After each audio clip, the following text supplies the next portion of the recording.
El fracaso del DCU en el cine es algo que ninguno de nosotros puede negar porque sí, pasó. Y de hecho sigue pasando y es un poco de lo que quiero hablar en este video. Ya que como saben, recientemente en DC estamos con una gran polémica con lo que está pasando con The Rock, Dwayne Johnson y el actor de Shazam, Zachary Levi, por unos cuantos temas que ya he comentado en el último video, que si no lo viste tenés que ir a verlo. Pero en este video me quiero centrar más que nada en el éxito de DC en el cine, porque la mayoría de las películas de DC creo que cumplen con el cometido de ser películas entretenidas, pero el 90%, por no decir todas, resultan ser polémicas o en general crear críticas divididas. Porque a ver, hagamos un repaso rápido. Man of Steel llegó con una buena recaudación a pesar de no ser la que Warner esperaba en su momento, pero también trajo críticas divididas para el futuro del Hombre de Acero en este nuevo universo. Pero bueno, Man of Steel fue una película que en general las personas la aceptaron. Ahora, la gran divisora de fandoms por excelencia fue justamente Batman v Superman, una película que si bien tuvo una recaudación bastante grande, quedó muy por debajo de las cifras que Warner Bros. Estaba esperando que recaude. Y obviamente creo que no hace falta ni aclararlo, pero fue una de las películas más divisorias en la historia del cine de superhéroes. Y digan lo que digan, yo sigo pensando que Batman vs Superman es una película que cuanto más la ves, más te gusta. Acá gente el Murci tirando factos. Aunque bueno, ya creo que todos saben lo que pasó después con el tema de la Justice League de Joss Whedon y eventualmente con la Zack Snyder Justice League saliendo a la luz en HBO Max. Y ese es otro tema, la Justice League recaudó aún menos dinero que Batman v Superman, siendo un total fracaso para Warner porque había costado una banda de guita. Y la Zack Snyder Justice League, si bien no fue un fracaso en HBO Max, no tuvo tampoco el rendimiento que Warner esperaba que tenga. Y a ver, este año tenemos unos cuantos proyectos que se estrenan y quiero enfocarme un poco en qué va a pasar con las próximas películas que van a estar viniendo, porque creo que todos tenemos bastante claro lo que está pasando con Shazam: Furia de Dioses. Aunque bueno, antes de llegar a eso quiero repasar lo que es el más grande éxito que ha tenido DC en la historia del cine,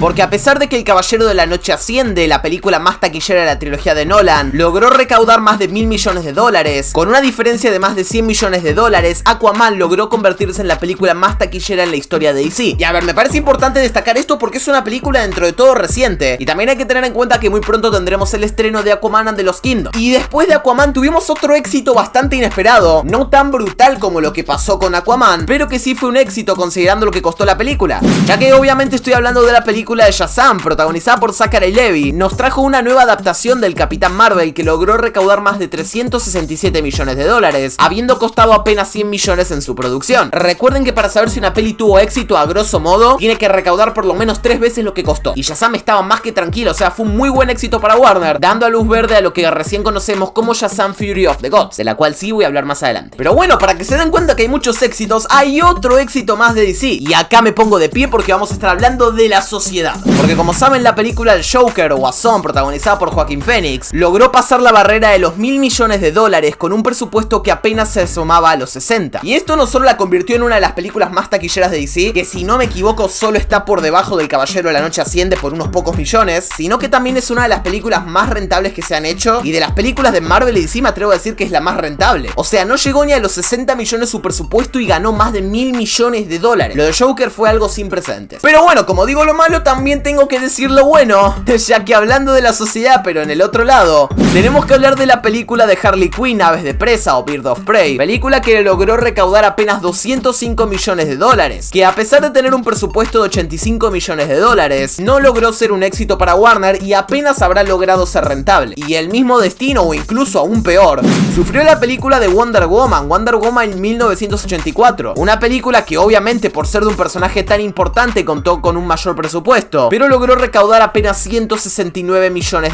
Y a ver, me parece importante destacarlo, ya que Birds of Prey se estrenó un par de semanas antes de que se anuncie la pandemia en todo el mundo, y Wonder Woman 1984 se estrenó durante la pandemia. De hecho, me acuerdo que yo la tuve que ver pirata porque los cines en mi país no estaban abiertos, y así como me pasó a mí, le pasó a un montón de personas a todo el mundo. Y en ese momento recuerden que HBO Max todavía no llegaba a Latinoamérica, o sea, no había manera de verla legal. Por lo cual yo creo que Wonder Woman, habiendo tenido una primera parte tan exitosa, hubiera recaudado mucho más en tiempos comunes. Pero bueno, obviamente pasó lo que pasó, y sumando a que la película no fue del agrado del público general, tenemos los hechos que son que Wonder Woman 1984 se estrelló contra una pared. Aunque bueno, tal vez la pandemia no fue completamente culpable de esto, ya que eventualmente tuvimos otra película protagonizada por Harley Quinn, la cual es la famosa The Suicide Squad, dirigida por James Gunn, que a pesar de tener en su mayoría críticas positivas, fue uno de los más grandes fracasos que tuvo DC en la historia. Y a ver, si bien esta película también podemos echar de la culpa a la pandemia porque se estrenó en pandemia, no en un momento tan avanzado como Wonder Woman 1984, pero también fue en pandemia, hay que reconocer que otras películas que se estrenaron por los mismos tiempos, como lo fue la película Black Widow, logró recaudar muchísimo más dinero. Y eso es algo que yo lo he explicado varias veces y que me encanta decirlo, y es que la razón por la que Marvel puede darse la libertad de hacer películas de personajes que no conoce nadie, de hacer películas de Capitana Marvel, de hacer películas de los Eternos o incluso de hacer una película de Shang-Chi, es porque Marvel tiene arriba de cada título de su película el logo de Marvel Studios, y a las personas no les importa que van a ir a ver, no les importa si es bueno o malo, lo único que tienen que hacer es ir a ver una película por si conecta con la otra. Eso es lo mejor que ha hecho Marvel en este tiempo, o sea, es magnífica esa estrategia de marketing, ya que con esto tenés una base sólida de fans que te hacen un colchón de 400 millones de dólares seguros, como lo que pasó con Ant-Man and the Wasp: Quantumania. Que estrenes la porquería que estrenes, siempre vas a tener esos 400 millones de dólares viendo la película, más o menos, pero bueno, ya me entienden. Ahora, para nuestro beneficio, ¿qué pasa cuando Warner necesita dinero? ¿Qué pasa cuando DC ve que no están haciendo plata y necesitan un éxito ya? Número 1, sacan a pasear al payaso un rato y que les dé unos cuantos millones. Y número 2, sacan a su arma más potente, a la más poderosa de todas, que justamente es el Señor de la Noche. Porque como se habrán dado cuenta, la película de Batman de Robert Pattinson fue un gran éxito para Warner Bros. Habiendo recaudado más de 770 millones de dólares, logró ser uno de los grandes éxitos de los últimos tiempos de Warner. Y a ver, personalmente creo que para ser Batman debería haber recaudado mucho más dinero, pero también tengamos en cuenta que The Batman estaba rodeada por muchísimo hate, que no me gusta Robert Pattinson porque es flacucho de Crepúsculo, que yo todavía quiero a Ben Affleck, y que Snyder complete el Snyderverse en Netflix. Ay, no, me equivoqué, eso pasó hace una semana, pero bueno, lo mismo. Y así todos seguimos probando que la marca de Batman vende y mucho, y yo creo que si hacen algo aún más grande en la segunda película pueden llegar a superar esta cifra. Aunque bueno, la película de Batman fue más que nada un respiro para Warner, como que de alguna manera sí generó ganancias, muchas ganancias, pero si hacemos cuenta sirve para saldar las pérdidas que generaron las otras películas,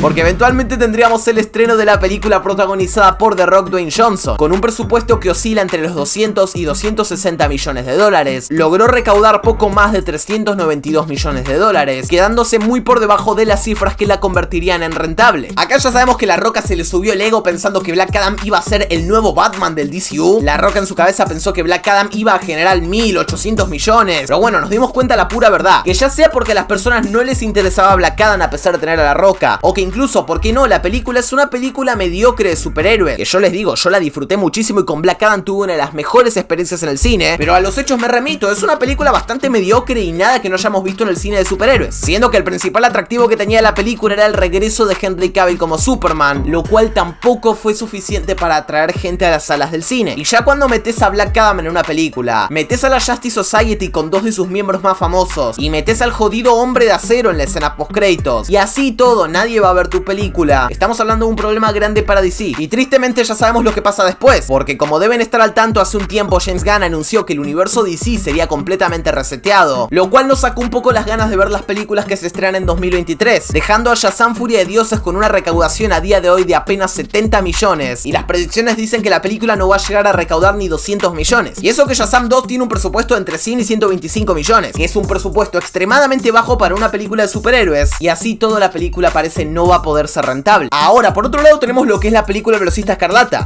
una película que desde que fue anunciada está en la boca de todos, y con la reciente salida del primer tráiler oficial en la Super Bowl, la película se ha vuelto tema de conversación en redes sociales, incluso siendo más importante que otro estreno de Marvel como los Guardianes de la Galaxia Volumen 3, cuyo tráiler fue completamente opacado por el tráiler del Velocista Escarlata. Y ya sea porque a la gente le gusta Flash, ya sea porque a la gente le excita la idea de ver a dos Batman en la misma película, más todos los componentes que tiene de Flash, tiene todas las de ganar. Y a ver, yo no soy ningún profesional, pero yo creo que The Flash puede asegurarse al menos 500 millones de dólares, que igualmente no creo que sea suficiente para que la peli sea exitosa, ya que The Flash debe tener un presupuesto de entre 200 y 225 millones de dólares, pero sabiendo que es una tan buena película y que las personas van a ir a verla, van a hablar de ella y va a ser un éxito en las redes, tengo fe en que Flash podría llegar incluso a mucho más, a 800 millones y por qué no, rebasar la barrera de los 1000 millones. De hecho, las personas que se dedican a hacer predicciones de The Flash, si bien todavía no tienen una visión clara sobre cómo le va a ir a la película El Velocista Escarlata, ninguno descarta que Flash pueda cruzar la barrera de los 1000 millones. Ahora, ¿esto con qué imagen deja las próximas películas de DC en el año?